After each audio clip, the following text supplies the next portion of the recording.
Well, certainly he represents all of the Palestinian people in his title and in his capacity, but no doubt about it that on the ground there is a very wide division between the party that Mahmoud Abbas comes from, that is Fatah, and the Hamas party, which essentially controls the Gaza Strip. And at the end of the day, the equation that everyone here uses simply says that there is no peace between Israel and the Palestinians unless Hamas is at that negotiating table. But for the time being, the talks of such core issues such as settlements and refugees and the status of Jerusalem, all of those take a back seat for the people here of Gaza who continue to live under siege. And until that siege is lifted, there won't be able to be any kind of movement on those core issues that President Abbas is talking about in Washington. Shihab. Yeah, it was quite striking that the siege wasn't actually mentioned explicitly anywhere in those talks. And is that the point? Are we missing the point in the short term? There are, a million people living under siege right now. We're getting ahead of ourselves a bit here. Absolutely. There's always two tracks when it comes to the Palestinian issue. One, the quest for independence, if you will, and statehood. And then two, the actual improvement of quality of life for Palestinians. The people in Gaza deal with the reality of siege, the possibility of war ever looming, as we saw back in January. In order for there to be any kind of forward movement in terms of national reconciliation, there's going to have to be Palestinian elections at some point, maybe in the next 6 to 8 months.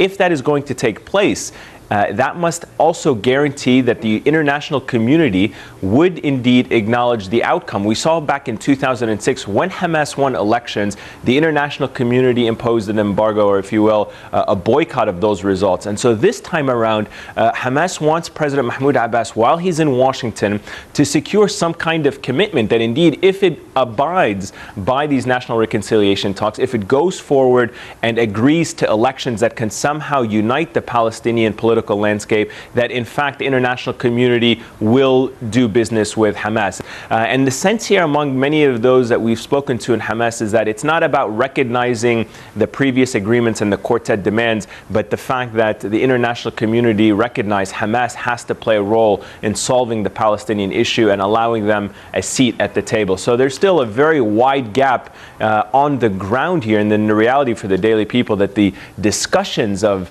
the core issues, settlements and other issues seem far off on the horizon at this current stage for the people of Gaza. I mean, you do wonder, though, whether Obama's insistence that settlement expansion and, whether that's trying to influence any potential elections that may happen in the next 6 to 8 months. If Abbas was able to tell the Palestinians in Gaza, look, I've got this now, the Americans have halted all settlement activity, would that make perhaps Fatah more attractive to the people of Gaza in forthcoming elections?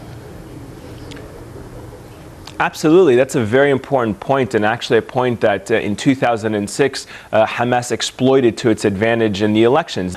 If the Palestinian Authority President Mahmoud Abbas can get that kind of tangible result, a complete cessation of settlement, expansion, building, construction, if he can get that, an improvement of quality of life for people in the West Bank, he can come back to that in 6 to 8 months' time and say, look, negotiations, at least in this current American administration, can possibly bring an improvement in the quality of life for Palestinians, can put us on the path to statehood that I advocate for, which is through negotiations. And at that point, the Palestinian voter may look at it and say, we've had the past 4 years of Hamas, at least in Gaza. It hasn't been a fair chance for Hamas to govern. They've been embargoed and put under siege in war. But at the same time, they can say, well, let's try the path of negotiations. And it could be the card, if you will, the ace card for the Fatah party to come back into Palestinian politics through elections.